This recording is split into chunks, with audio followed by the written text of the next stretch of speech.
You trust them with everything. Your job salary, your savings, your retirement fund. Every single digital penny you earn sits inside a computer server owned by a bank.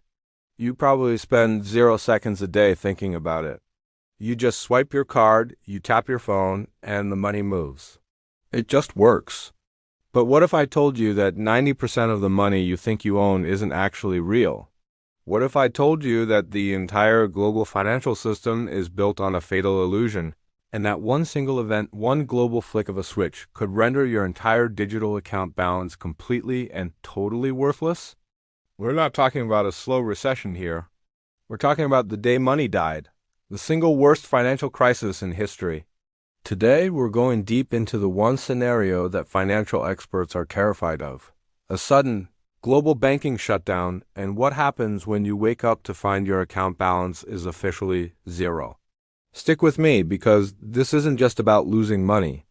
It's about the collapse of civilization as we know it, and the desperate, brutal race to rebuild. You have $5,000 in your bank account right now. Maybe you have $50,000, maybe $500,000. It doesn't matter. Because if the event we're about to talk about happens, all those zeros in your digital balance will instantly become the only thing they represent: a series of meaningless digits. I'm going to show you the fatal flaw in the modern banking system, a flaw so massive that it's doomed to fail, and how that failure will unfold over 3 terrifying days. If you don't understand the difference between cash and digital credit, you are already too late.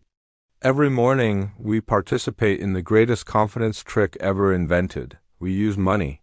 We use digital money, specifically. You work hard, you get paid, the number on your app goes up. Simple, but here's the secret. The thing they don't teach you in school. When you deposit $1 into a bank, that dollar doesn't stay in a box with your name on it. The bank immediately takes most of it and lends it out. They multiply it. They reinvest it. This is called fractional reserve banking. It's an elegant illusion. 100 people all think they own the same dollar because the bank promised they do. That promise works perfectly, right up until the second everyone decides they want their dollar back at the same time. In the past, this was called a bank run. People literally lined up outside the bank, desperate to get their physical cash before the vault emptied. Today, it's far worse. Today, it's not about physical cash. It's about digital panic. If that trust breaks on a global, digital scale, the system doesn't just slow down. It immediately freezes. This is the doomed foundation of modern finance, and once it fractures, the collapse begins. Imagine waking up tomorrow and reaching for your phone. You open your banking app. Nothing loads. You check the news. Every major financial institution has suspended operations. Not because of a recession, but because the central digital nervous system of the world has been severed, perhaps by a massive cyber attack, a catastrophic technical failure, or a coordinated geopolitical strike. This isn't just a glitch. This is the digital ice age. The fundamental challenge is this: we live in a cashless society, but not by choice. Less than 10% of all currency in circulation exists as physical cash. The other 90% plus are just entries on a bank's ledger, data on a server. When the server goes dark, that money is gone. Your debt is still there, but your assets are nowhere. This fatal blow strikes in 3 terrifying phases: the first hours, the first 48 hours, and the first week. The very first hours wouldn't be riots, they would be confusion. People would still be trying to swipe their cards at the gas station or the coffee shop. Failure after failure. At first, you'd think it's a local problem, a simple technical outage. But then you check the news and the truth hits. It's everywhere. The first domino: commerce halts. Your rent transfer fails. Your business can't pay its suppliers. Supermarkets cannot process payments. The entire logistics backbone of the global economy, trucking, shipping, rail, relies on just-in-time digital payments. When those payments fail, the wheels stop turning. Think about your daily life. The card machine at your pharmacy? Frozen. The pump at the gas station? Frozen. The money you need for an emergency room visit? Frozen. This isn't just an economic event. It's a terrifying reversal of modern convenience. In a few short hours, the sheer complexity of our interconnected world becomes our fatal weakness. By the end of the first day, confusion turns into absolute, widespread panic.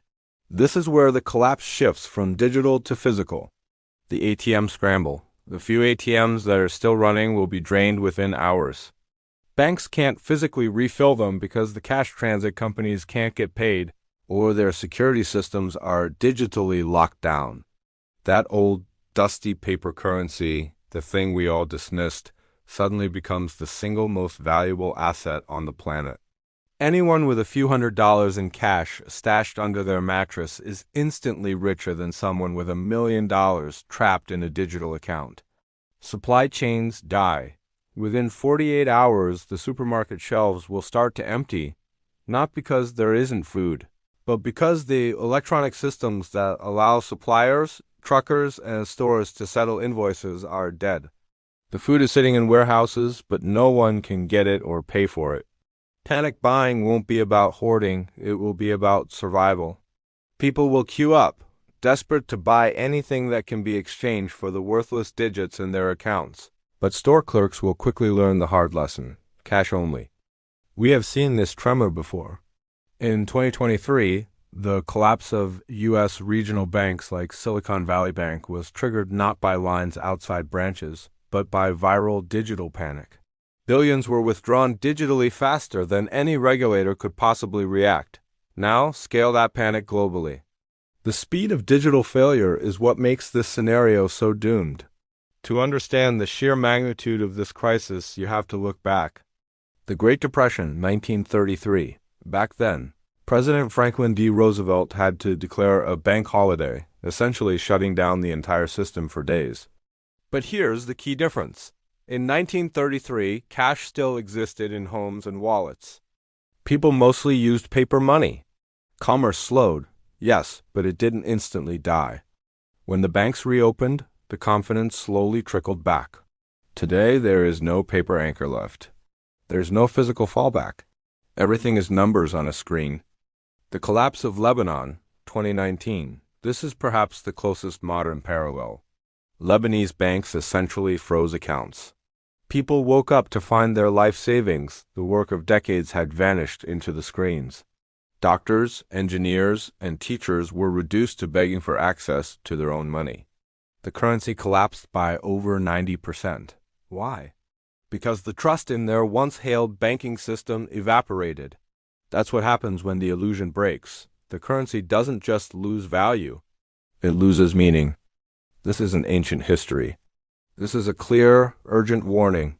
Our system is built on the same kind of blind faith, but digitized, amplified, and globally interconnected. A failure in New York is a failure in Tokyo, is a failure in London.